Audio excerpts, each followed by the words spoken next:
Gente, para quem não participou da aula passada, a gente falou então, começou o assunto da hemodinâmica, a gente aplicou bastante a parte de macrohemodinâmica e de algumas ferramentas que a gente pode utilizar para avaliação do paciente crítico, não só crítico, mas dentro das internações. Fala, Marcos. E também alguns conceitos para a gente ir migrando agora para a parte da microcirculação, tá? Então, hoje a gente vai ver uma aula mais tranquila, uma aula mais rápida, vocês vão conseguir dormir mais cedo hoje. Mas hoje a gente vai falar agora dessa questão de entrega de oxigênio diretamente para os tecidos, né? Então, a parte da macrohemodinâmica tem o objetivo, né, de fazer o bombeamento do sangue e fazer a circulação, a grande circulação acontecer. E agora a gente vai falar da microcirculação, que é exatamente esse contexto de troca entre oxigênio e CO2 a nível celular, tá bom? Vocês podem me interrompendo no meio do caminho, se tiverem dúvida, até prefiro que seja mais dinâmica as aulas, né, do que deixar as perguntas para o final, beleza?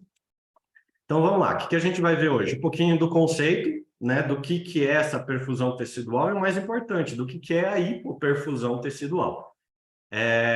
Como que a gente obtém, através do exame clínico, informações de que aquele paciente ele pode, porventura, tá passando por um evento de um hipofluxo, ou também o lado oposto, que é a hipertensão, não só lá na macro que a gente viu, da pressão arterial como um componente macrohemodinâmico, para entender, né, se o paciente está hipotenso ou não, mas a hipertensão ela também representa bastante na questão de entrega e consumo de oxigênio, tá? Então, hipertensão é tão grave quanto uma hipotensão, e é isso que a gente faz como abordagem terapêutica de tratamento dos pacientes mais intensivos, tá?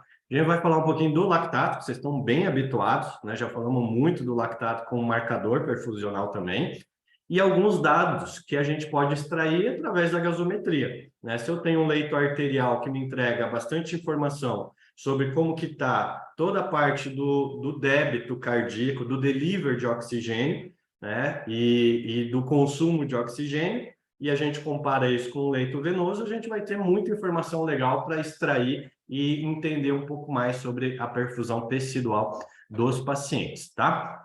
Então, a gente vai falar de saturação mista de oxigênio e a saturação, citar um pouco da saturação venosa central, com algumas limitações, obviamente, que nem a gente viu. É muito legal a gente poder ter uma técnica de passagem de catéter de artéria pulmonar no paciente, mas isso na rotina, ela não tem uma aplicação tão simples assim. A gente tem que estar bem estruturado, por exemplo, para atuar com esse tipo de técnica, né? Mas a gente pode considerar isso em pacientes já mais planejados, que vão passar por uma cirurgia de grande porte, de alta complexidade.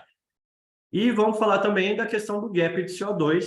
Esse é bem legal também da gente estar fazendo. Já, se a gente já tem um recurso hemogasométrico disponível e a gente já tem utilização não só para o leito venoso, mas para o leito arterial, que é onde a gente extrai boa parte das informações, principalmente do contexto respiratório, né? Por que não comparar isso, por exemplo, com um paciente que ele já tem um acesso central também, e a gente conseguir extrair algumas relações e ter mais entendimento ainda sobre o nosso paciente, tá?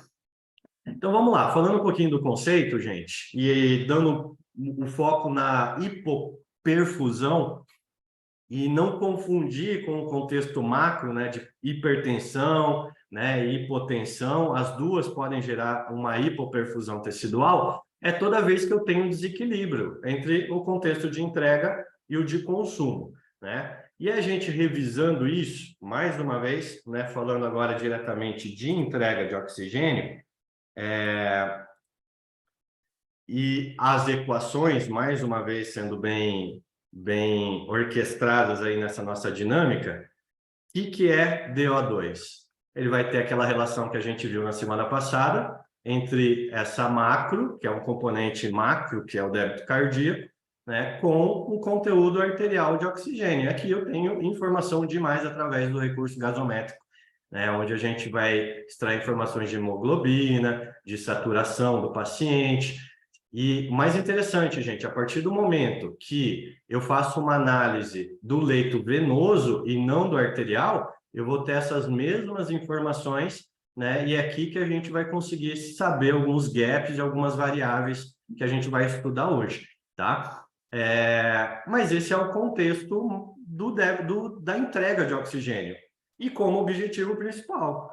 Toda vez que eu vejo um paciente crítico, toda vez que eu me deparo com um paciente mais grave, ou toda vez que eu tenho uma instabilidade, não só hemodinâmica, o que eu penso no meu paciente é o quê? Eu preciso garantir exatamente este equilíbrio entre oferta e entre o consumo. E o consumo ele é tão importante quanto a oferta. Por quê? Porque a gente também se depara com muitos pacientes em que, às vezes, o problema não é na entrega da oferta. O problema é na relação do consumo, né? O paciente ele pode estar consumindo mais oxigênio, né? Ele pode estar numa fase mais hipermetabólica e, consequentemente, gerando os mesmos danos de uma hipoperfusão, de um hipofluxo, ou seja, disfunção múltipla orgânica, que é tudo que a gente não quer ter, tá? Então, esse é um dos gráficos que a gente vai ver bastante nessa aula de hoje, né? A gente pode fazer uma leitura da relação de oferta aqui através, nesse sentido aqui, ó, daqui para cá, tá? Então, eu tenho uma determinada quantidade de oferta no meu paciente. A partir do momento que essa oferta diminui, como que a oferta pode diminuir? Ou por conta desse carinha aqui, ou por conta de conteúdo arterial de oxigênio. E é isso que a gente caça no paciente, né? Entender o porquê que ele está fazendo uma hipoperfusão, tá? E o mais interessante, gente, se vocês perceberem que essa é uma curva linear, ó, por mais que eu aumente a oferta de oxigênio do meu paciente, se vocês verem, em relação ao consumo, ele permanece o mesmo. Ó.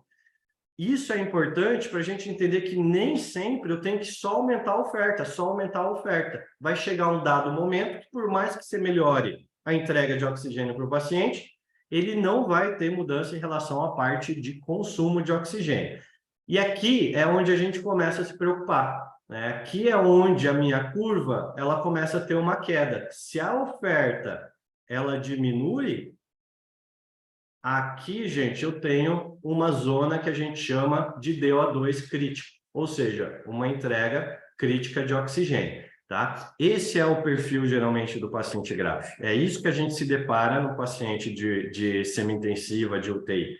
E é aqui que a gente tem que começar a buscar as informações em relação ao porquê que ele está nessa condição de DO2 crítico. Será que a oferta caiu? Ou será que o consumo subiu, né? Esse que é o mais interessante da história, essa jornada que a gente vai aprender daqui para frente, tá? Dúvidas até aqui, pessoal? Não? Então vamos dar sequência aí. Falando um pouquinho da entrega, então, né? A gente viu dos componentes, eu tenho um componente macrohemodinâmico, né? Eu tenho um transportador, sem esse transportador eu tenho diminuição da entrega. Então, se eu já tenho sinais de hipoperfusão no meu paciente, eu vou olhar a hemoglobina. Mais legal é que quem dá todos esses dados aqui, ó, de um delivery de oxigênio, de um conteúdo, isso daqui é conteúdo arterial de oxigênio, ó. Aqui, ó. Isso aqui tudo... Opa, estou lá em cima. Isso aqui tudo é conteúdo arterial de oxigênio. Quem que me dá essa informação? Gasometria, né? E quem que dá a informação da macro? Como a gente viu na semana passada, várias análises clínicas e talvez o point of care, VetBlue, ecocardio, né? Tudo isso a gente pode estimar como que está o contexto aí de índice cardíaco ou de débito cardíaco do meu paciente. Né? Preciso melhorar volume, contratilidade, pós-carga, aquilo tudo que a gente já conversou, tá? Então, se tudo isso aqui começa a ter influência ou alteração, de certa forma eu vou estar interferindo diretamente na minha entrega de oxigênio.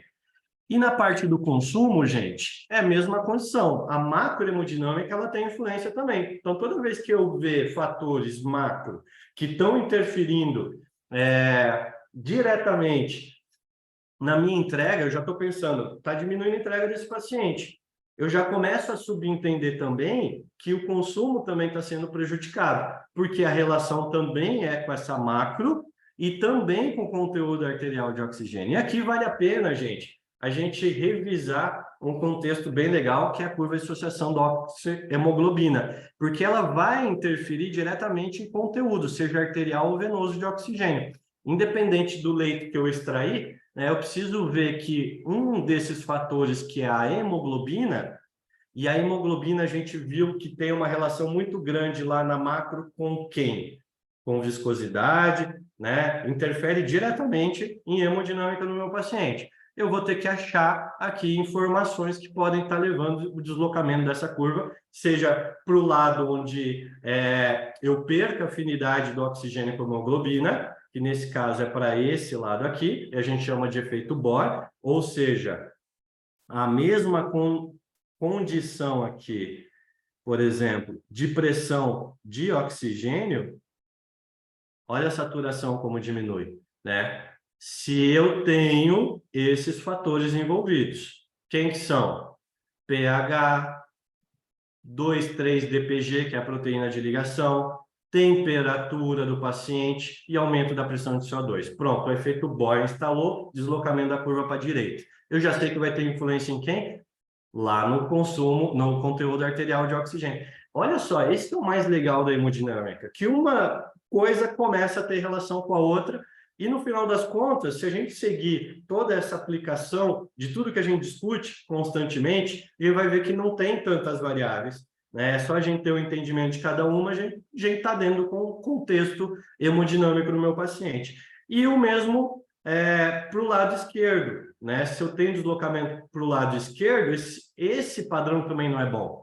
Lá no meu monitor, eu vou ter lá uma saturação de 98%. Agora, se o paciente está nessas condições, ó, diminuição da pressão de CO2, diminuição da temperatura, diminuição de íons de hidrogênio, às vezes eu tenho uma saturação linda, mas o meu paciente, ele está, de certa forma, ganhando tanta afinidade, a hemoglobina está ganhando tanta afinidade pelo oxigênio que ela não está soltando, e também vai gerar o quê? Vai gerar pouca perfusão. A célula, em tese, ela não vai conseguir respirar. Então, a curva de associação da oxihemoglobina também é um parâmetro bem legal para a gente sempre estar analisando com os nossos pacientes também, tá? Dúvidas até aqui, gente? Beleza, então vamos dar sequência. E aí, tudo começa, como sempre, onde? No exame físico, né? Na análise clínica aí, tanto para macro, tanto para micro, tanto para o respiratório, tanto para sepse, para disfunção múltipla, tudo a gente começa por um exame físico.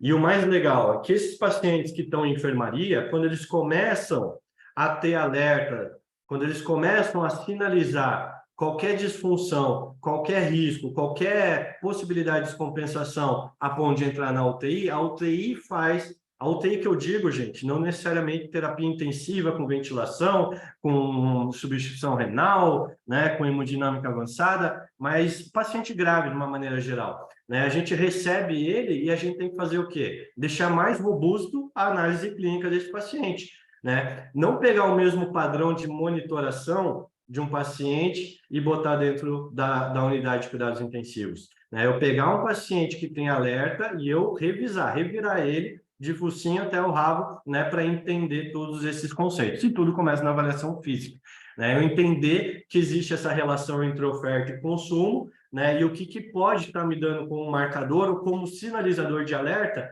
que esse paciente pode estar passando por um hipofluxo, uma hipoperfusão, né? E também para buscar aquilo que a gente sempre busca, que é sinais de choque, tá? Então, tudo isso, gente, esse exame, a gente chama isso de janelas, né? A gente vai da perfusão, a gente busca dentro dessas janelas de perfusão indicativos de que o meu paciente ele pode estar passando por um déficit perfusional, e aí a gente vai ter que buscar. E o mais interessante, que às vezes é o pacientinho abanando o rabo, às vezes é o paciente alerta, né? Às vezes é aquele paciente que a pressão arterial está normal. Por quê? Por causa de um contexto chamado choque oculto, que a gente também tem que buscar, ou outras condições que muitas vezes fazem com que o meu paciente ele possa ter uma pressão arterial, uma PAN normal, e depois disso a gente começa a ver que, em tese, perfusão a nível celular ela está prejudicada. Esse é aquele paciente que ele não descompensa no mesmo dia, ele descompensa no dia seguinte,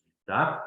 E aí eu queria a ajuda de vocês, pessoal. Para quê? Para que a gente entenda que exame físico eu posso estar buscando como janela, né, de perfusão para entender a perfusão tecidual desse paciente. Valendo um Kit Kat. Quem arrisca aí?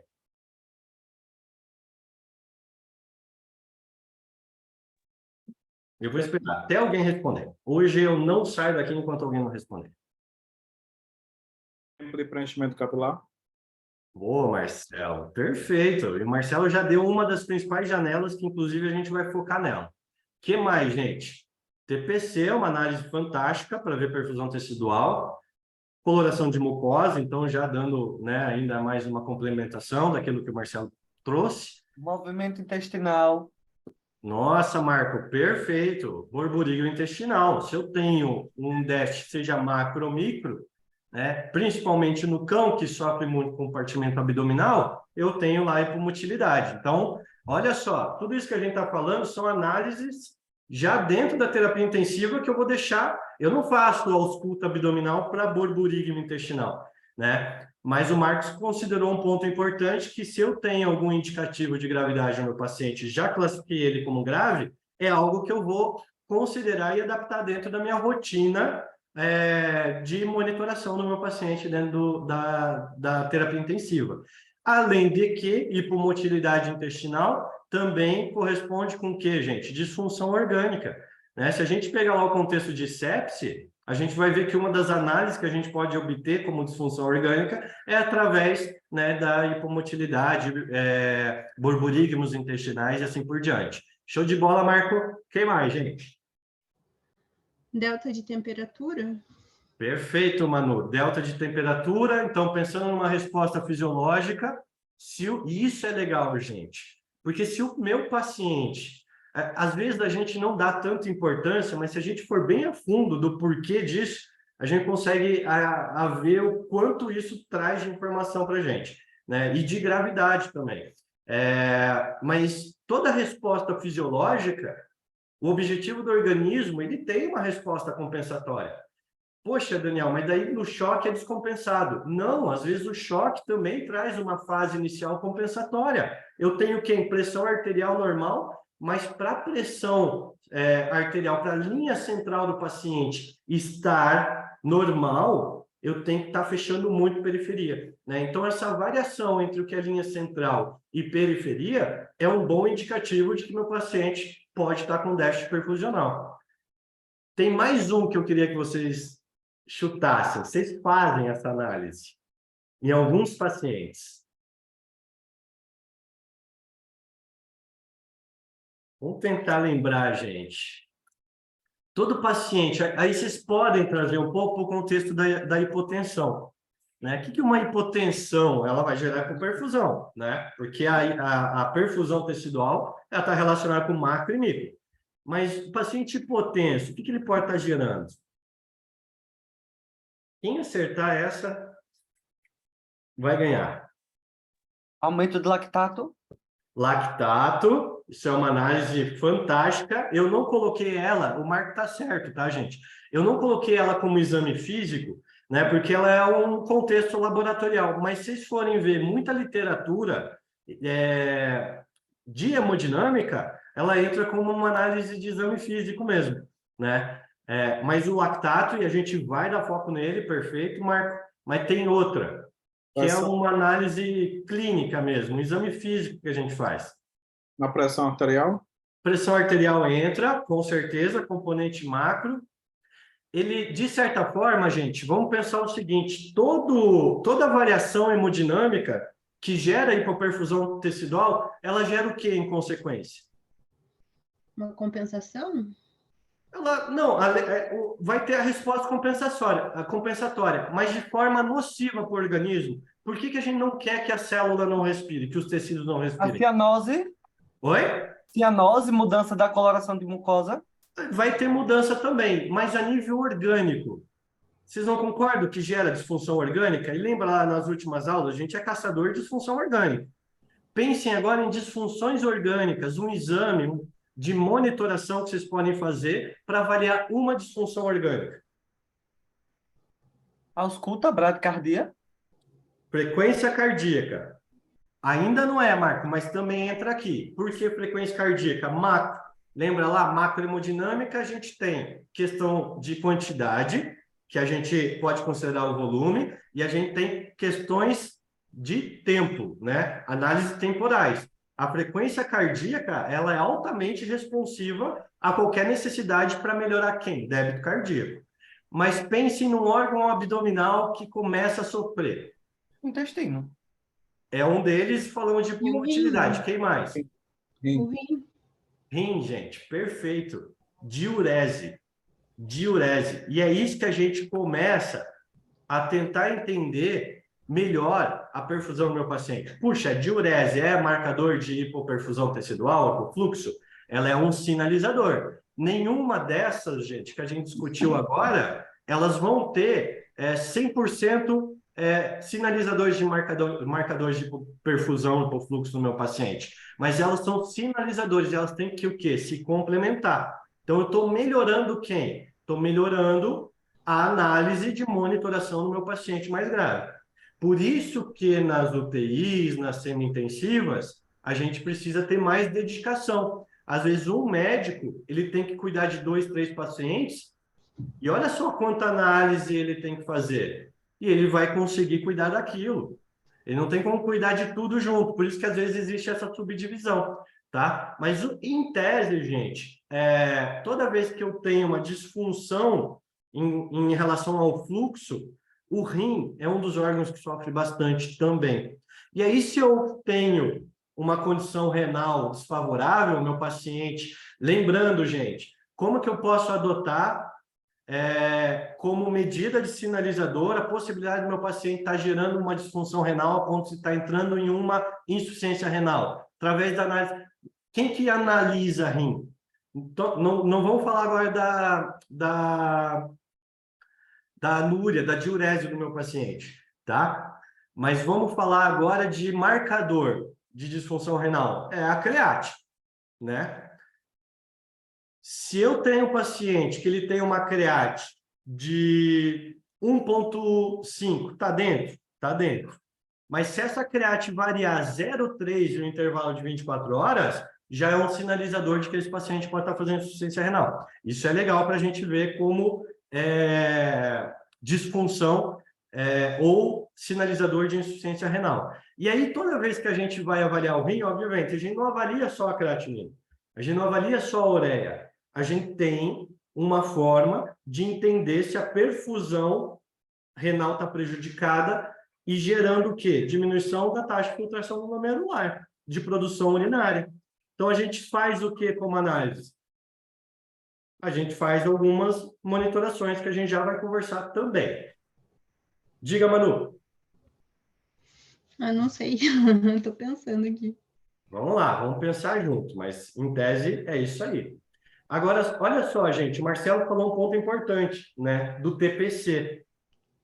E esse é um exame físico que às vezes a gente deixa ele muito subjetivo, né? Essa é uma análise que às vezes a gente não dá tanta relevância, tá mais aumentadinho, né? Mas esse estudo ele foi feito comparando inclusive com quem? Com lactato. E olha só a diferença, marcaram lá no tempo 0 e no tempo 1, se eu não me engano foi 28 dias, isso, 28 dias depois, foram fazendo análise temporal e correlacionando o tempo de preenchimento capilar com o lactato, que é um bom marcador de hipoperfusão tecidual. E não teve tanta mudança. Se vocês olharem para esse estudo, a variação deles é muito pequena. É bem legal isso, gente. Ou seja, TPC é uma das principais ferramentas que a gente pode ter em um exame de rotina que a gente faz dentro de enfermaria, dentro de terapia semi-intensiva, mas um exame extremamente fundamental e importante, tá? Ele não vai ser o único. Eu não posso me guiar com...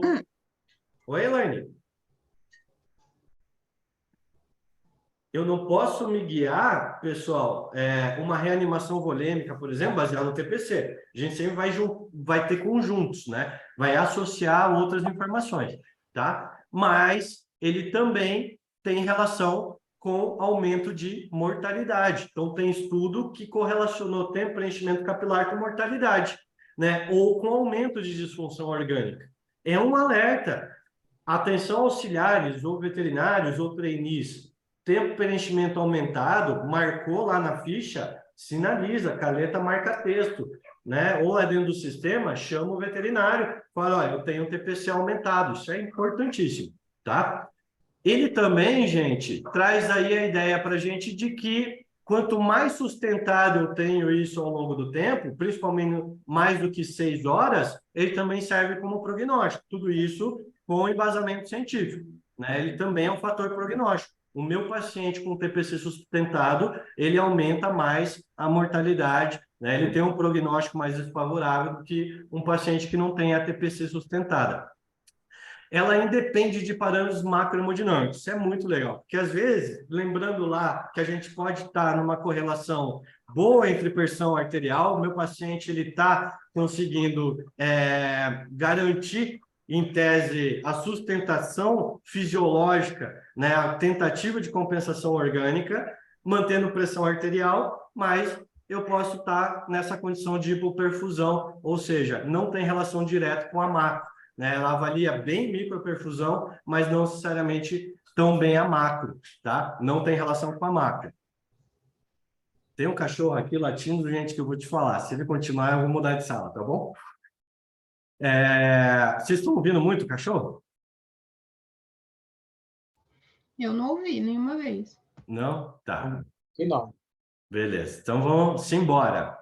Só que assim, gente, tem um lado complicado. Ele é subjetivo, né? E ele tem uma técnica para fazer, não é só apertar e soltar, eu tenho que apertar 3 segundos e soltar, e ver o tempo de preenchimento capilar correto, né? Ele pode ser um pouco mais subjetivo com a pressão que eu exercer também. Então, existem essas limitações, né? Por isso que eu não posso utilizar ele como único, exclusivamente, uma análise ou um método para eu obter uma correção, fazer algum tipo de intervenção só por ele. Eu tenho que fazer a associação dele com outros meios aí de avaliação da hipoperfusão. E também pode ter essa limitação de espécie, né? O paciente, por exemplo, felino, os pacientes que têm uma pele de coloração de mucosa mais escuras, isso tudo pode ter influência, tá?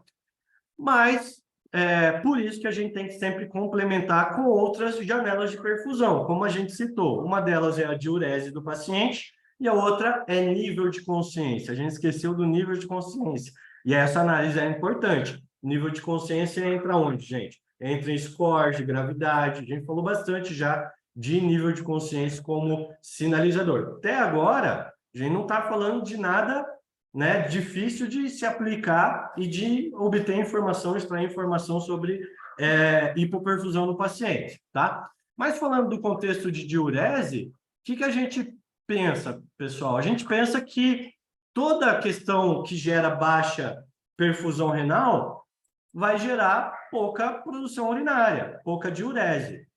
Só que, por isso que eu falo, às vezes a gente tem que associar com outros meios também. Só que também pode ter interferência sobre outros fatores também, fatores neurohormonais, alterações funcionais, né? Então, eu posso ter um paciente que ele já tem uma doença estadiada, uma doença renal crônica já estadiada, esse paciente ele já vai ter alteração em taxa de filtração glomerular, mas ele já me dá um sinalizador e um alerta, olha, eu posso estar tendo aí uma hipoperfusão a partir do momento que eu tenho, né, uma baixa produção de urina. E olha como é importante essa ferramenta dentro de uma semi-intensiva, dentro de uma UTI. Né? Mas como fatores que alteram, a gente viu muito que o fluxo renal ele pode sim ser alterado por questão perfusional mesmo, fazendo variações das pressões capsulares, né, das pressões de perfusão diretamente do órgão, mas tem outros fatores aí que também podem estar influenciando, principalmente, né, balanço em relação a alguns eletrólitos, por isso que a gente também, no paciente renal, começa a cuidar muito do contexto eletrolítico, tá? E olha só esse estudo, pessoal, que legal, né? Se vocês analisarem isso daqui, o que ele é? Ele é um SOFA, né? Eu estou avaliando o quê? Disfunção orgânica. Nesse estudo, eles avaliaram todas as possíveis disfunções orgânicas em relação à mortalidade, e eles viram que o paciente que tem alteração renal, como uma disfunção orgânica, a mortalidade dele acaba sendo maior do que sistema cardiovascular, sistema respiratório, inclusive. Ou seja, no tempo 1 foi avaliado, né? E esse paciente já tinha sinais de hipoperfusão renal, e ele começou, ao longo do tratamento, né, migrar ainda para disfunção renal. Esses pacientes tinham uma mortalidade muito alta, humano, e é muito característico. Se vocês começarem a fazer esse paralelo com a medicina humana, vocês vão começar a perceber que, nossa, o paciente entrou em falência renal, rim, eles cuidam muito de rim, né? Da nossa parte, a gente tem muita preocupação, não só com o contexto cardiovascular e respiratório, né, mas com a condição renal também. Ou seja, alertas e indícios daquilo que eu preciso monitorar, né, e ficar bem em cima do meu paciente dentro de uma terapia intensiva. Mas como que eu posso avaliar isso, né? Aí propriamente output urinário, que a gente comentou, é produção de urina. Né? O paciente produziu até 0,5 ml quilo-hora. Né? Então, esse paciente está em anúria. Né? Até 1 ml quilo-hora ele está em oligúria. Ele tem que ter uma produção maior do que 1,5 ml quilo-hora. Então, tudo isso são ferramentas que a gente tem de forma muito tranquila de se fazer para obter uma informação tão importante sobre como que está a função renal e, principalmente, correlacionar isso com a possibilidade de ter uma hipoperfusão tecidual. Por quê, gente? Porque, às vezes, se tem relação, o meu objetivo não é tratar o rim. O meu objetivo é tratar o quê? É perfusão. Eu vou corrigir perfusão. Então, em vez de eu chamar lá o exame X, eu vou antes ajustar a perfusão, para saber se é esse o fator que está influenciando, né, nessa produção urinária. Ou o balanço hídrico, que vocês estão bem adaptados a fazer também. De rotina, ele tem suas dificuldades. Quando que tem dificuldade? Quando o fluxo do internamento está muito alto, às vezes por pesagem de paciente, né? Então, ali no CIEB, por exemplo, como medida, a gente pesa todo o tapetinho, né, e bota atrás o peso de cada tapete, justamente, todo, é padrão. Para quê? Para quando o paciente que tenha sinais de hipoperfusão tecidual ou, né, alguma doença renal instalada, já tem os tapetinhos pesados para a gente fazer o balanço hídrico desse paciente. O que é balanço hídrico do paciente, pessoal? Para quem não conhece. Opa! Deixa eu marcar a caneta aqui. Balanço hídrico do paciente. Eu vou calcular a entrada e vou diminuir ele por quem? Pela saída.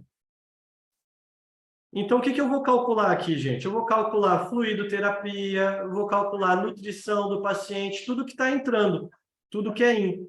E vou subtrair isso por quem? Pela saída. Produção urinária, perdas, se o paciente tiver, e assim sucessivamente. Esse balanço, gente, de certa forma, ele tem que ser neutro. Muitos pacientes que entram em regimes tanto de enfermarias como de terapia intensiva, dependendo, né, ele já vai entrar, principalmente em semi-intensivo, com algum componente de gravidade, né, com algum marcador de disfunção, com algum risco de descompensação. Então, ou eles podem entrar no balanço muito positivo, e às vezes nós também podemos deixar o balanço muito positivo, né, de forma iatrogênica, muito volume no paciente, por exemplo, ou não respeitando, às vezes, condições crônicas, né? Cardiovascular, ele é cardiopata, eu fiz uma quantidade de volume naquele paciente, que o sistema dele não estava adaptado, isso fez sobrecarga volêmica, o balanço vai para cima, ou o rim não está funcionando muito bem, entra mais e sai menos, ou seja, eu começo a fazer esse balanço sempre tentando ajustar para uma neutralidade, porque balanço positivo não é bom. Talvez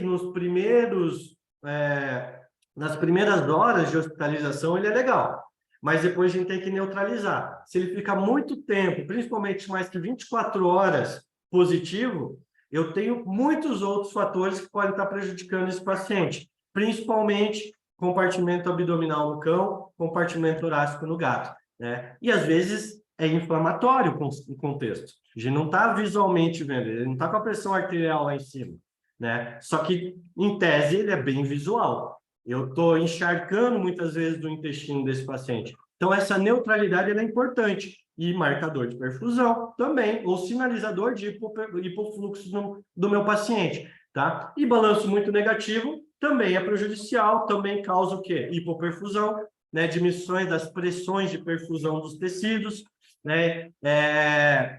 De certa forma, também tem sua gravidade, né? Tanto balanço positivo quanto balanço negativo. Uma outra forma que a gente pode estar correlacionando se existe possibilidade, por que a diurese do paciente está diminuído, é através da pressão de perfusão abdominal. Vocês lembram lá das aulas de hipertensão intraabdominal? E que fluido é um dos componentes principais? Quem lembra como que eu calculo pressão de perfusão abdominal? Tempo. Pressão de perfusão abdominal. Ferramenta muito simples. Muito simples que a gente pode estar aplicando na rotina. Eu vou fazer a pia e vou subtrair por quem? Tempo.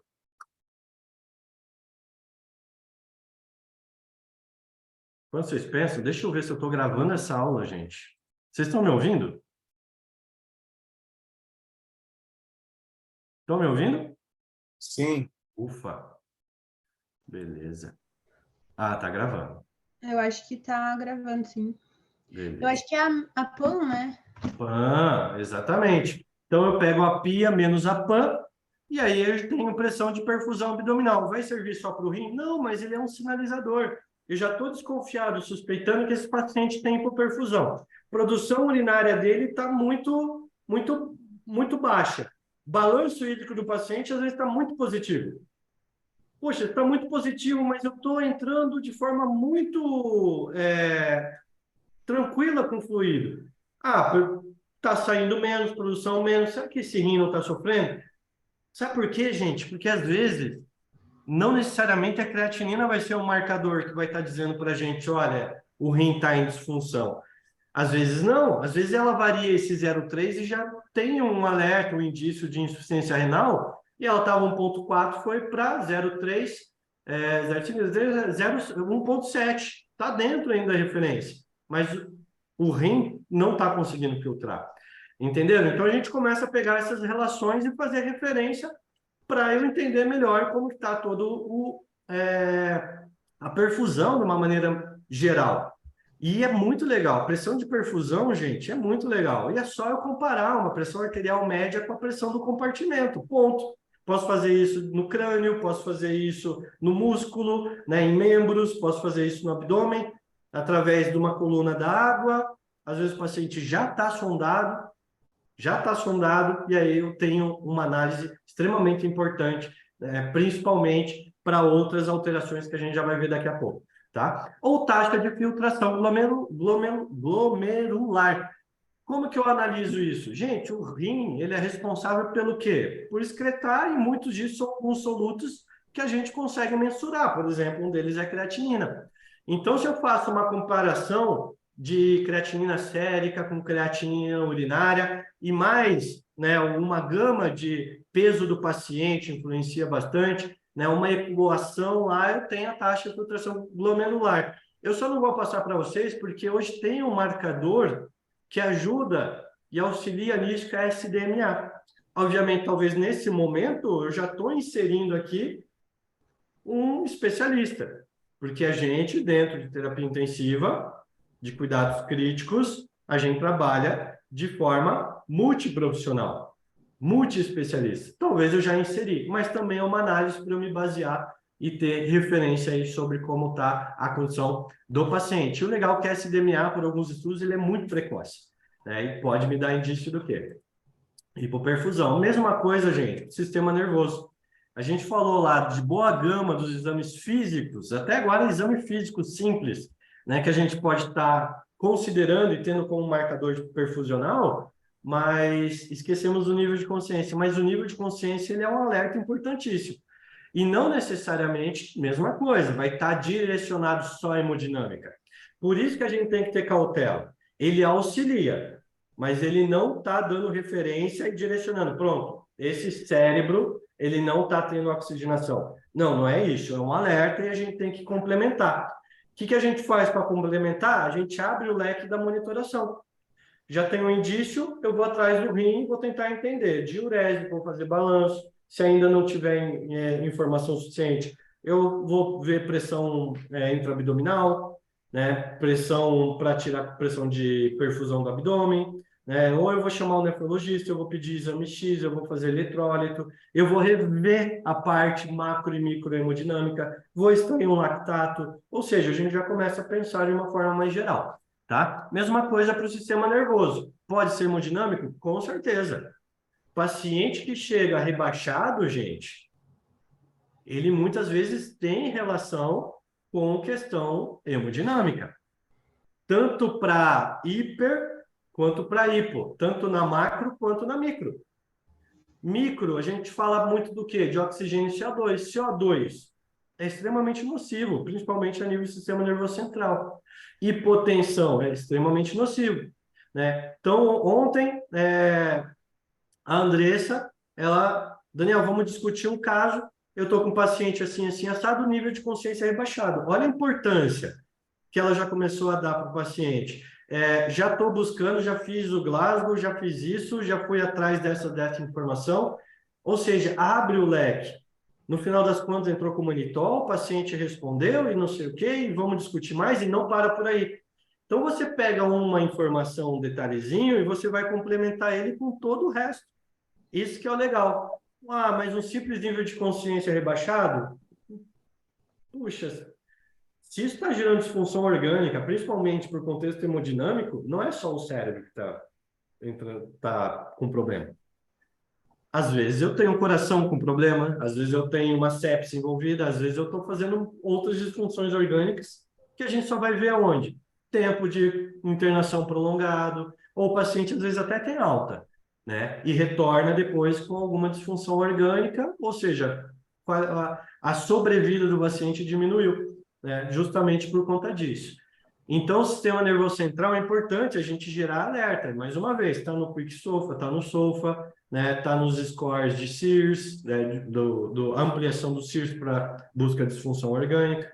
E aí, a partir do momento que eu já tenho um sinalizador tão importante, a gente vai fazer lá a escala de Glasgow, que a gente já viu nas aulas passadas.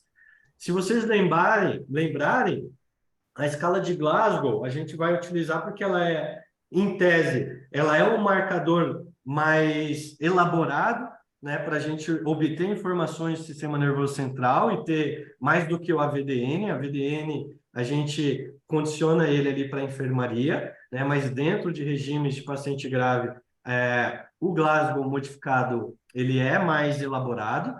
Então, além de eu entender como está o status mental do meu paciente, aí eu também posso buscar causas. Não sei se vocês já ouviram falar desse acrônimo, né, do Dinamite-V, mas é uma forma aí que a gente pode estar obtendo outras possibilidades aquém da questão perfusional. Mas o contexto vascular, ou seja, se a gente fala de vascular, a gente está falando de hemodinâmica, né? Existe uma dinâmica envolvida e aula passada trouxemos alguns conceitos em relação a isso.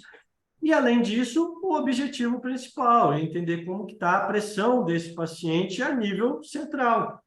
Porque crânio também é um compartimento. E se crânio é um compartimento, o que a gente caça no contexto hemodinâmico? Se ele tem hipertensão ou hipotensão. E aí eu começo a fazer referência com outras formas de avaliação desse paciente. Eu entendo se é analgesia ou não, porque dor pode fazer depressão do sistema nervoso. Eu vou ver contexto hemodinâmico, para daí entender se esse paciente, mas a saturação dele, a pressão arterial, né, tá dentro. Gasometria, eu vou ver oxigênio, eu vou ver CO2. Se eu tenho alteração hemodinâmica, eu já vou cuidar de macro e micro, vou tentar melhorar a perfusão, independente de qual seja a localização. Aí eu tenho mais um passo, tem que localizar a hemodinâmica dele, pré. É contratividade? É pós? É conteúdo arterial? É hemoglobina? Não é? Olha só que interessante. A gente vai buscando uma coisa, vai voltar, vai formar um mecanismo, né, sincrônico aí que a gente sempre fica baseado e estudando os pacientes. Não é? Beleza. Vou até fazer terapia osmolar, por exemplo, manitol, e cuidar. Manitol, gente, é uma bela de uma ferramenta diurético osmótico, né? Não é relacionado à alça, mas existem alguns casos que, se eu tenho uma instabilidade hemodinâmica envolvida e não localizei, é aquele paciente que talvez ele tenha lá uma melhora transitória, ou é um paciente que não vai ter melhora, mesmo vocês fazendo terapia osmolar nesse paciente, tá? Então a gente tem que buscar e caçar. Eu não vou passar para catéter de PIC no paciente à beira-leito. Isso daí seria em outras situações, né? Outras condições. De certa forma, mais planejada. Ou quando eu tenho uma deteriorização central tão importante, com envolvimento de neurologista, com envolvimento, por exemplo, de cirurgiões, para daí a gente prever se vale a pena ou não o investimento para isso. Mas é algo importante para a gente pensar. Por quê, gente? Porque hipertensão ou hipotensão, independente de qualquer coisa, causa hipoperfusão. E uma outra análise simples que a gente pode fazer já ainda na emergência, né, ou no paciente que chega com trauma, que é avaliar os sinais de Cush. Então, a Andressa ontem já passou. Quando ela começou a falar do caso, ela já começou a falar tudo que eu estou falando aqui. Eu já fiz isso, aquilo, já classifiquei meu paciente, já estudei as causas, já tentei ver sinais de aumento de pique, porque eu não tenho catéter. Então, eu vou ver com sinais. Qual que é um sinal que me dá informação de que esse paciente tem alguma alteração, além do rebaixamento do nível de consciência, obviamente, mas que tem uma alteração da hipertensão intracraniana? É os sinais de Cush, né? Vocês lembram o que é sinais de Cush, gente? Não é síndrome do Cush, é os sinais. Quem chuta?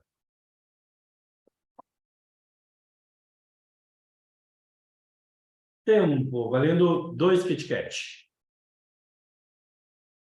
Eu vou ter hipertensão, bradicardia e respiração apnêutica. Pronto.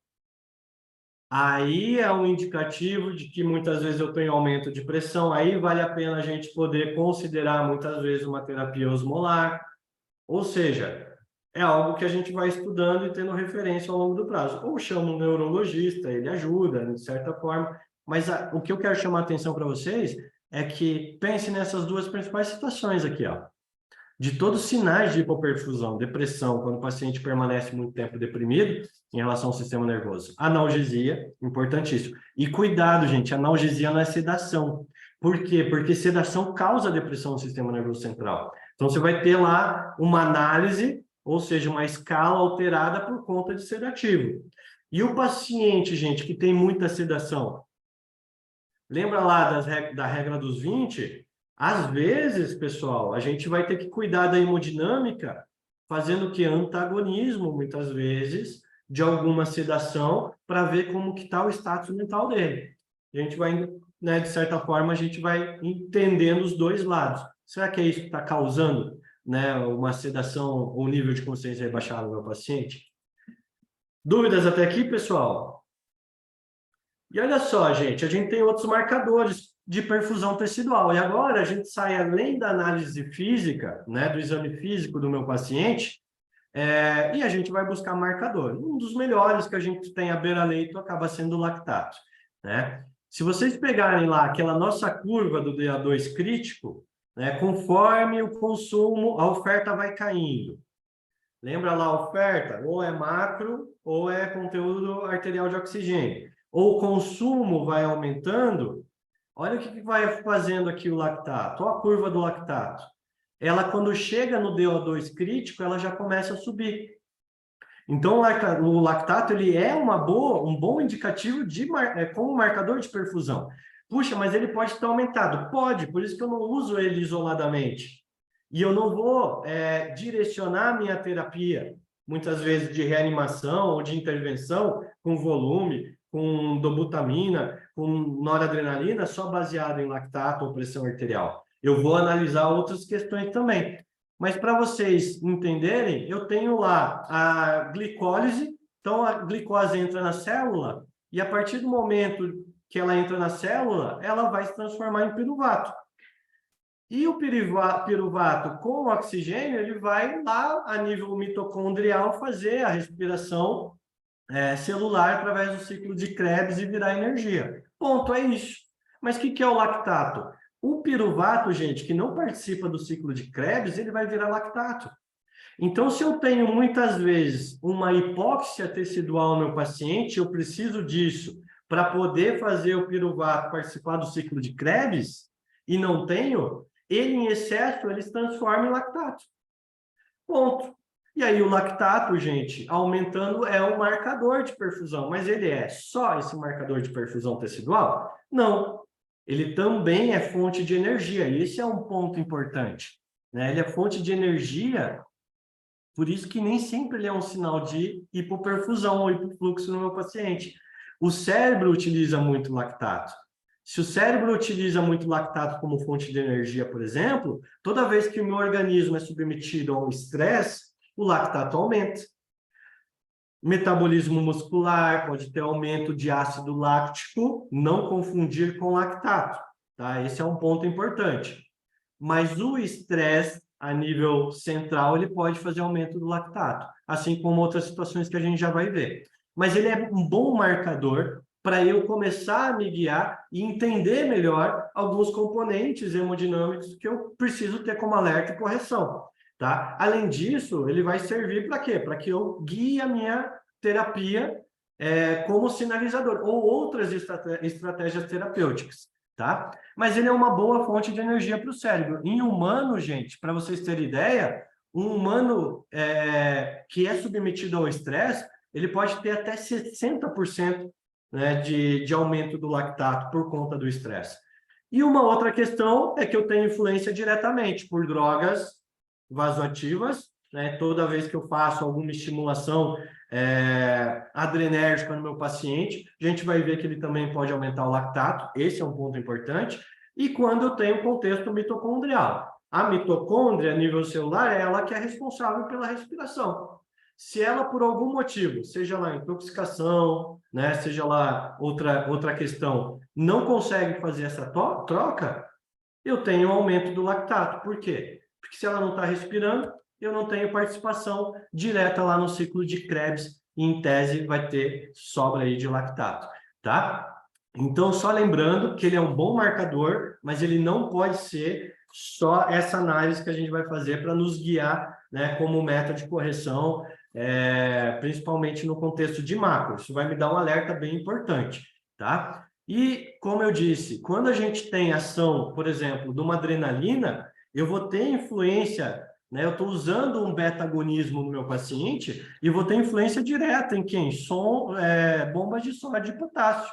Isso vai entrar lá no ciclo da AMP e vai gerar o quê? Mais formação de glicose, piruvato e, consequentemente, lactato. Tá? Então, isso é importante, porque se eu estou com vasoativo no meu paciente, eu tenho que saber que pode ser que, se eu fiz uma análise do tempo zero do lactato, e aí esse paciente tem sinais de macro alterado a ponto de que eu entrei, por exemplo, com uma terapia beta-2 agonista, opa, pode ser que o lactato daqui a pouco suba e muitas vezes pode ser esperado também, tá? Mas ele é fantástico, gente, fantástico, e assim, não abriria mão, né, por questões que a gente comentou como sinalizador, bem importante em boa parte dos marcadores de hipofluxo, né, mas também de marcador de gravidade. Tá? O ideal é que a gente sempre mantenha eles, GAP e CAM, acima de 2,5. Ele tem esse papel dinâmico e essa variação em horas. Então, se meu paciente deu uma entrada, né, com sinais de choque, de hipotensão, hipoperfusão, né, instabilidade hemodinâmica, e eu vejo que ele está aumentado, e algumas horas depois, após toda a minha intervenção, né, esse lactato ele cai, isso é um bom indicativo para a gente, porque ele é bem dinâmico.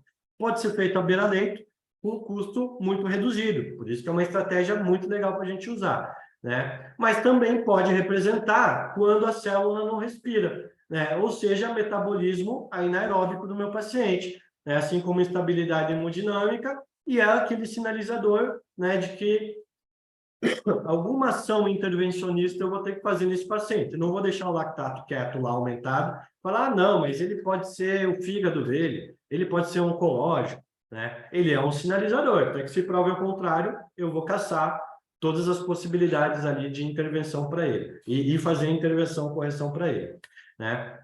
Assim como ele pode representar outras alterações também. Dúvidas do lactato, pessoal? Estamos quase acabando nossa aula. Não? Então vamos dar sequência. E uma outra análise, gente, muito legal que a gente pode estar fazendo é a saturação venosa desse paciente. O que é a saturação venosa mista, gente? Ela é quando eu coleto o sangue lá na base do átrio direito. Como que eu coleto isso? Com catéter venoso central. E vocês estão passando ou começando a adaptar muito isso na rotina de vocês, que a gente tem visto a importância, muitas vezes, com um paciente mais grave, de ter um acesso central, principalmente com estabilidade hemodinâmica. A gente já tem indicações de quando o meu paciente precisa de um vasoativo, um vasopressor, se ele está periférico, eu comecei periférico, passou 2 horas, ele ainda tem necessidade de um vasopressor, eu já tenho que passar para o acesso central. Isso já é indicação, isso já é paper para a gente. E ele já com catéter instalado, isso a gente pode fazer beira-leito, obviamente com muito treinamento, cultura, a gente vai instalar e vai coletar esse sangue aqui. Por que ele é misto? Porque ele vai pegar desde o retorno venoso, que é cava caudal, quanto cranial. Por isso que chama misto. Ou seja, o organismo que ele consumiu uma determinada quantidade de oxigênio a nível abdômen, tórax para baixo, e a nível cerebral de maneiras distintas, diferentes. Por isso que quando ele se junta aqui na base do átrio direito, ele vem sangue misto e com concentrações diferentes também, tá? E a saturação venosa central é aquela que a gente vai coletar lá na artéria pulmonar. Com quem? Com catéter central, que a gente viu na aula passada, com catéter pulmonar, tá? De artéria pulmonar. Ou o famoso Swan's-Ganz aí, para a gente fazer essa medida. Só que a variação dele, gente, é muito pequena. Ela é muito pequena. Ela vai variar ali em torno de 5, 7 milímetros, 7%, desculpa, entre uma e outra, tá? Por quê? Porque a saturação, quando eu coleto ela aqui da artéria pulmonar, eu estou pegando boa parte do oxigênio que foi consumido pelo coração também. Então, a saturação, quando ela é central, coletada na artéria pulmonar, ela é menor do que a saturação venosa mista, tá? Mas as duas, a mudança ela é muito pouca, por exemplo, 5%. Então, o mais importante, gente, é a gente entender o seguinte, que independente de qual você utilize, se vocês pegarem o percentual de mudança delas, de variação delas, ela é mínima. Mas ela, em um determinado momento, vai ter um espaçamento maior. Por isso que se você for se guiar com uma análise perfusional através de saturação, escolha entre uma e outra, justamente para avaliar que essa tendência aí de um deslocamento a longo prazo. Tá? Então, a gente sempre escolhe uma ou outra. Mas, assim, eu estou falando lá da artéria pulmonar, mas na maioria da rotina a gente acaba utilizando a mista mesmo de oxigênio. E vamos entender ela um pouquinho, Lembrando, mais uma vez, minha curva de DO2 crítico, que eu tenho relação de oferta. Então, se eu diminuo a oferta, em algum momento ele chega no ponto de DO2 crítico, e aí eu tenho aí uma queda na oferta e, consequentemente, queda no consumo, tá? E aqui é um ponto importante, gente. Olha só, se vocês pegarem a curva da saturação, conforme a oferta vai caindo, a saturação desse paciente ela vai diminuindo também, saturação venosa. Então, pense o seguinte, se eu estou coletando lá da base do meu átrio direito, é o sangue venoso, vocês não concordam? Se ele é venoso, ele chegou já consumido. E aí, se ele chegou consumido, conforme eu tenho uma oferta menor de oxigênio, por que o consumo também, ele representa essa relação com o consumo? Por que a saturação vai diminuindo também? Porque, gente, se eu tenho menos oferta, em tese, eu vou ter quem aqui? Mais extração de oxigênio a nível celular. Então, olha só, diminuindo a oferta, a minha extração de oxigênio a nível celular, ela vai aumentando. Então, a relação entre a saturação venosa mista com a taxa de extração, ela é muito ligada uma com a outra.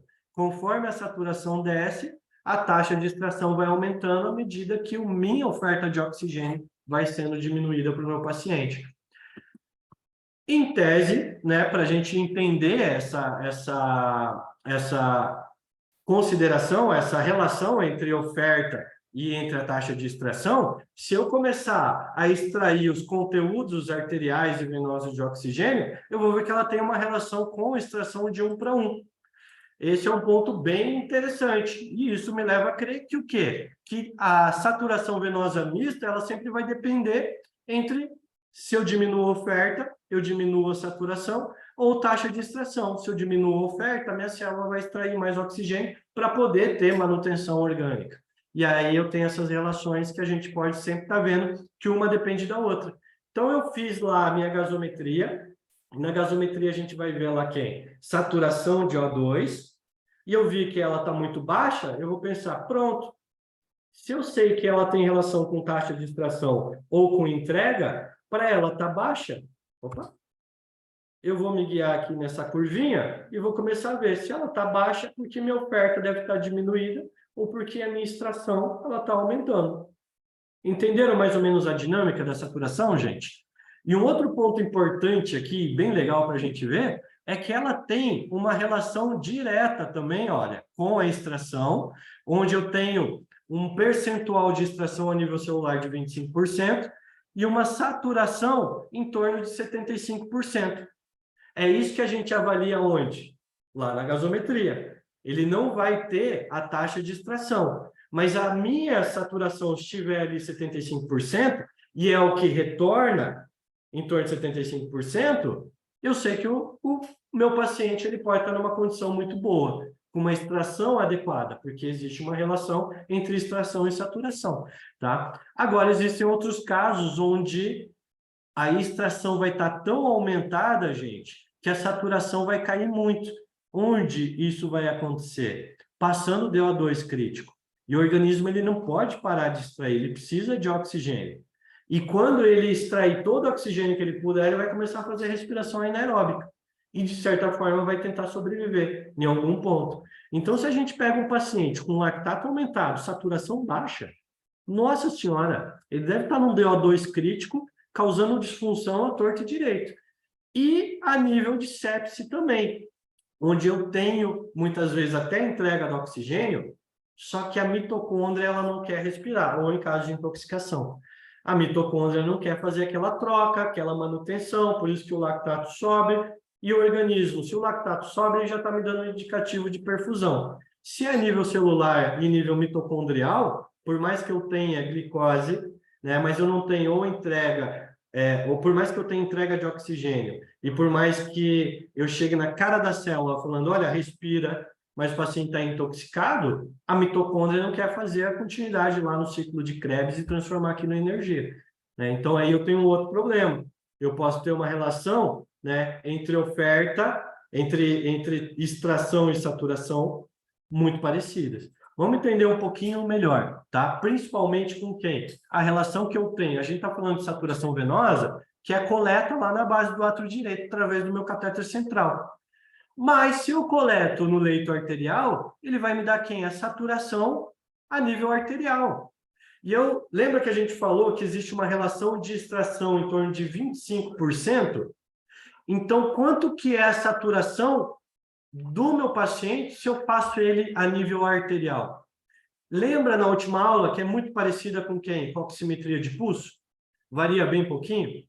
Então, qual que é a ideia, gente? Olha só, a mesma PaO2 no meu paciente, ó, se eu estou numa condição de sangue oxigenado favorável, eu estou saturando lá em torno de 95%, 97%. É isso que vai me trazer na gasometria como saturação arterial.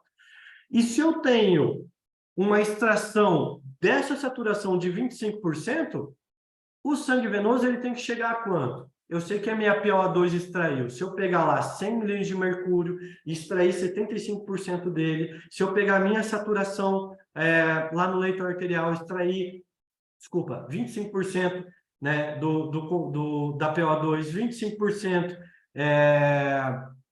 da saturação, ele vai retornar numa outra condição. Então, a minha pressão de oxigênio, ela volta menor. Olha só, mesmo a PO2, se eu chegar numa curva e aqui, ó, na ponta da curva e fizer uma linha paralela, ó, ela está chegando em torno de 70, 75 aqui, ó. Então, ela sai em torno de 95, 97 e ela retorna em torno de 70. Isso aqui é saturação. E aí eu tenho que começar a entender os mecanismos que podem alterar o aumento de consumo ou diminuição de oferta. Ponto. Então, ela é um bom indicativo para a gente também. Mas cuidado, né? Por quê? Porque eu tenho que sempre avaliar e correlacionar ela com outras metas clínicas também que a gente viu, ou com outras alterações que vão influenciar onde? Diretamente o conteúdo arterial do meu paciente. Por exemplo, hemoglobina ou PO2. Se eu não tenho hemoglobina, eu vou ter alteração na saturação venosa. Eu não tenho transportador para carregar tudo isso. Se eu tenho alteração lá na curva de oxihemoglobina, daquelas variáveis de efeito Bohr, Aldani, eu também vou ter influência nela. Se eu tenho pouca pressão arterial de oxigênio ou muita pressão arterial de oxigênio, ela também pode ter uma reflexão, né, e alteração em relação à saturação. Esse estudo aqui ele é bem legal, gente. Olha só. Ele correlacionou no tempo 1, por exemplo, um paciente que tinha 93 milímetros de mercúrio de PO2 com a saturação lá de 70. Então, aonde que ele está extraindo aqui? Olha, ele correlacionou o leito arterial, pressão arterial de oxigênio, 93, dentro. Eu não tenho influência na pressão, ou seja, na pressão de oxigênio, na quantidade de oxigênio que está dissolvido no plasma. Mas eu tenho, e não tem alteração aqui na saturação, está em torno de 70. Ele me deu um marcador um pouquinho mais baixo. Saturação mais baixa com uma PO2 mais alta, eu tenho que lembrar que a relação da saturação com a taxa de extração, ou eu posso estar consumindo muito, ou eu posso estar ofertando pouco. Beleza. E aí, olha só o que esse estudo fez. Ele aumentou a FiO2 desse paciente e 5 minutos depois, olha como foi a pressão arterial. A gente vai ver logo na hora que a gente entrar na parte respiratória, essa relação entre pressões alveolares se transformar, né, ou difundirem para se tornarem pressões arteriais. Mas aumentou muito. E olha a saturação, ela não variou nem 7%. O que isso está me indicando nesse estudo, gente? Que nem sempre eu tenho que dar oxigênio para o meu paciente para eu melhorar a saturação dele. Às vezes eu tenho que ver a relação dela em consumo. E uma outra condição importante também, paciente que é crônico, pessoal, ele às vezes estão adaptado a essa DO2 crítica. Então, se eu tenho um cardiopata muitas vezes, eu já tenho que entender que a relação entre oferta e consumo dele, ele já está mais adaptativa. Isso é importante, para quê? Para que eu não use isso como meta de reanimação. Eu sempre tenho que ter um tempo zero, para eu ver ali e entender a cronicidade e pensar, às vezes ele está adaptado. Porque se eu utilizar no cardiopata, né, uma saturação, por exemplo, como indicador de perfusão tecidual e utilizar isso como meta de correção, e a DO2 dele já anda nessa linha de DO2 mais crítico, eu vou entrar com um monte de intervenção nesse paciente, talvez o sistema dele não aguente. Isso é muito comum em quê? Quando a intervenção é com reposição volêmica. Em um paciente cardiopata, muitas vezes ele faz o quê? Edema pulmonar cardiogênico. Então, é só para vocês terem ideia de que ela é uma análise muito legal para a gente ver, mas que ela também não necessariamente vai estar ligada ou relacionada diretamente com questão perfusional. Eu posso ter outros componentes que eu tenho que caçar, e às vezes é uma hemoglobina, uma pressão arterial de oxigênio, ou outras condições aí mais macro para fazer a intervenção desse paciente, tá? Mas ela é muito indicativa, sim. Estou começando a fechar o meu ciclo e a correlação, né, com todos esses componentes e fazendo aí uma avaliação muito especializada para o meu paciente mais crítico. E saturação venosa de oxigênio muito alta, ela também é ruim. Por que ela é ruim, gente? Da mesma forma como o oxigênio de menos é ruim, o oxigênio de mais também é ruim, tá? Ou da mesma forma, quando um paciente tem uma saturação baixa, e eu vou subentender que a taxa de extração está mais aumentada, o consumo aumentou ou a oferta diminuiu, eu também, se eu tenho uma saturação muito alta, poxa, será que a célula está respirando? Talvez não. Então, eu vou ter uma saturação lá acima dos 75 milímetros de mercúrio, quando é venoso. A gente está falando de venosa, tá? E, por último, gente, o gap de CO2. Então, já estou com a gasometria na mão, eu vou começar a ter entendimento aí sobre o outro lado do metabolismo respiratório, que é o CO2. Então, a gente falou de oxigênio, agora a gente vai falar de CO2. E o CO2, da mesma maneira que o oxigênio, ele também precisa ser transportado. Então, se eu tenho alguma influência macro, micro e hemodinâmica, eu vou estar influenciando diretamente no transporte, né, entre oxigênio e CO2, entre entrega, né, e entre consumo, extração e tudo isso que a gente viu até agora. Tá? Quem que é responsável pelo transporte do CO2, gente? É o carbonato, é ácido carbônico, é a hemoglobina, é a pressão de CO2 e é, em boa parte, bicarbonato. Então, ele é transportado, ele chega perto da célula. De certa forma, a célula ela também participa de um metabolismo onde ela vai pegar o oxigênio e vai liberar quem? CO2. E lembrando da influência do CO2 com quem? pH, que é outra análise que a gente vai ter como índice gasométrico, né, para demarcar ou acidose ou alcalose desse paciente. Dependência metabólico-respiratória, que a gente está falando dos dois lados da balança, né, de equilíbrio ácido básico do paciente. Mas a relação do CO2 com o pH ela vai ser sempre inversa. Então, aumentou o CO2, porque a célula está extraindo muito CO2, ele vai diminuir o pH. E o contrário, a mesma coisa. Tá? E uma relação de consumo também. E uma relação do meu leito venoso também. Então, eu tenho um leito arterial carregando CO2 e eu tenho um leito venoso carregando CO2. Essa dinâmica é importante a gente ver. Por quê? Porque sempre existe uma diferença entre o que é CO2 no leito arterial e o que é CO2 no leito venoso. Né? Se vocês lembrarem lá das aulas de ROSC, pós-reanimação, né, a gente vai ver que entre CO2 ela tem uma diferença com pressão de CO2 e que tudo que a gente está analisando até agora tem relação também, diferença entre leito arterial e venoso. Porém, é muito pequeno. Por que é muito pequeno, gente? Porque CO2 é altamente difusível, tá? Então, em tese, a variação dele é muito baixa. E isso é importante a gente saber. Por quê? Porque eu preciso entender, gente, o quanto numa condição normal, sem estabilidade hemodinâmica ou perfusional do meu paciente, o quanto o leito arterial carrega de CO2. Olha lá, a pressão de CO2, quando eu vi na gasometria, vai estar o quê? 40 milímetros de mercúrio. A partir do momento que a célula libera mais CO2, ele aumentou aqui 45 milímetros de mercúrio. Então, é um percentual muito pouco. O meu delta entre o que está na artéria de CO2 e o que está no lado venoso, ele tem que ficar em torno aí, ou menor que 6 milímetros de mercúrio. Agora, se eu tenho um aumento nessa diferença, alguma coisa pode estar acontecendo. E que tem relação com o quê? Com perfusão tecidual, com respiração. Olha só, eu tenho aqui 43 chegando no meu leito. Se eu tenho uma diferença muito maior, a célula deve estar eliminando muito CO2. E aonde que a célula começa a liberar demais CO2, gente? Quem chuta?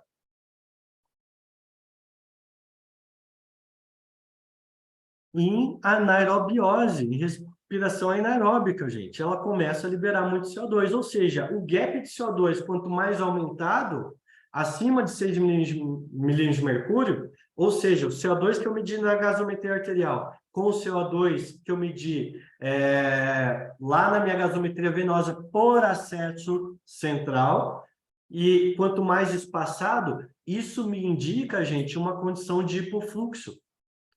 Puxa, e tem relação com o oxigênio? Não. E a gente vai ver muito isso na parte respiratória também, da relação entre CO2 com demarcadores de insuficiência respiratória.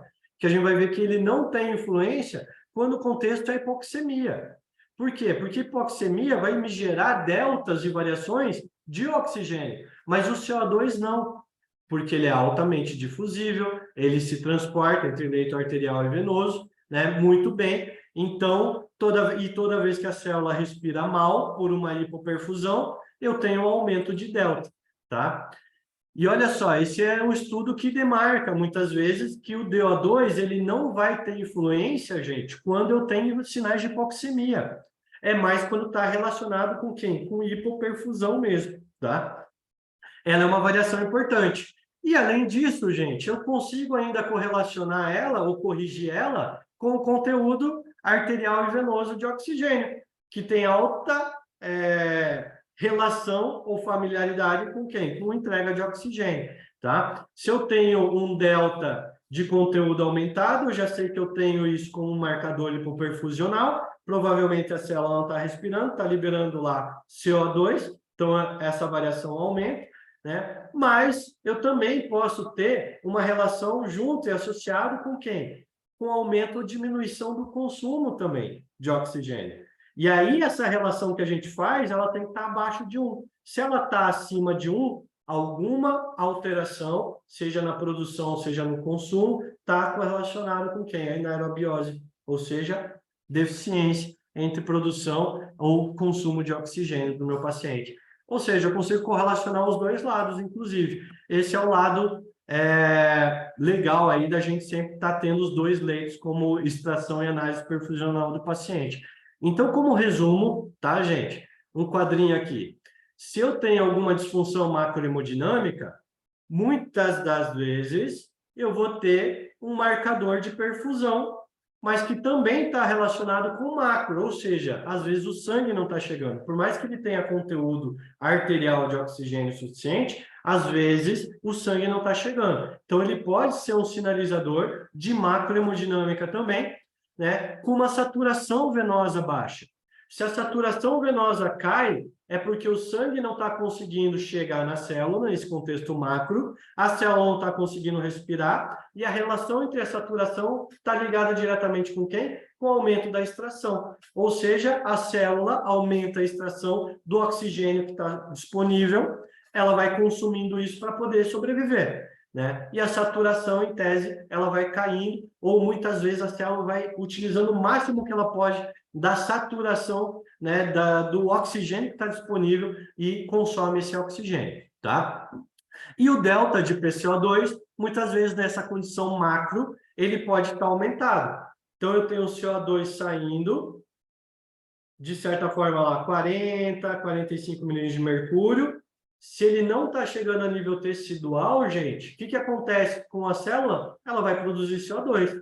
Então, quando volta o CO2 aumentado. Então, a diferença entre o CO2 arterial com o CO2 venoso vai ter um gap, uma diferença mais aumentada. Isso pode ser um indicativo de disfunção macrohemodinâmica do nosso paciente. Algumas disfunções precoces, aqui é um ponto bem legal, principalmente para a instalação do que? Conceito de choque oculto, que nem sempre o lactato ele vai estar aumentado na primeira hora. Mas eu posso ter uma saturação mais aumentada ou mais diminuída. Porque, gente, choque também tem fase hiper e hipodinâmica. Então, ele também vai ter um momento que ele consome muito, ele consome pouco. Ele entrega muito ou ele entrega pouco. Isso vai depender de todo o contexto macro também, tá? Mas está mais relacionado a nível celular. E o delta de CO2, ele pode estar aumentado por conta desse aspecto de influência, né, entre a relação de oferta e consumo numa condição que o paciente pode estar cursando aí para uma fase precoce, principalmente relacionada ao choque. E agora, falando a nível tecidual, a célula não respirou, faz metabolismo anaeróbico, o lactato sobe. E se o lactato sobe, a célula não está respirando, quando vocês coletarem aquele sangue que era para do leito venoso, que era para ter sido extraído a nível celular, ele não está sendo extraído. Por quê? Porque a célula, ou seja, não está conseguindo respirar. Em algum momento, a hipoperfusão, a microcirculação está prejudicada. Então, isso me dá um grande indício, né, de disfunção de hipoperfusão. E por que o delta de CO2 ele não está aumentado? Porque aqui a gente está falando de CO2, de oxigênio, desculpa.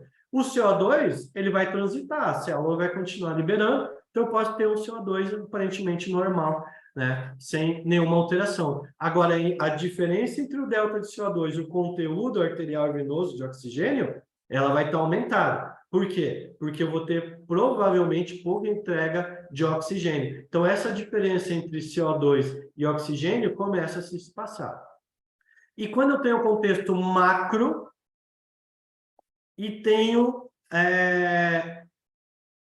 respiração, entrega de oxigênio para a célula normal. Puxa vida, o que isso pode acontecer? O lactato pode aumentar, gente, porque o problema não está a nível celular, ele está a nível principalmente mitocondrial. Aonde que acontece isso? Intoxicação e sepse. Você está com macro ajustada, você está entregando oxigênio para a célula, você está com um metabolismo de glicose funcional. A única condição, mesmo com oxigênio, a única condição que você entrega na cara da célula, a mitocôndria não quer respirar.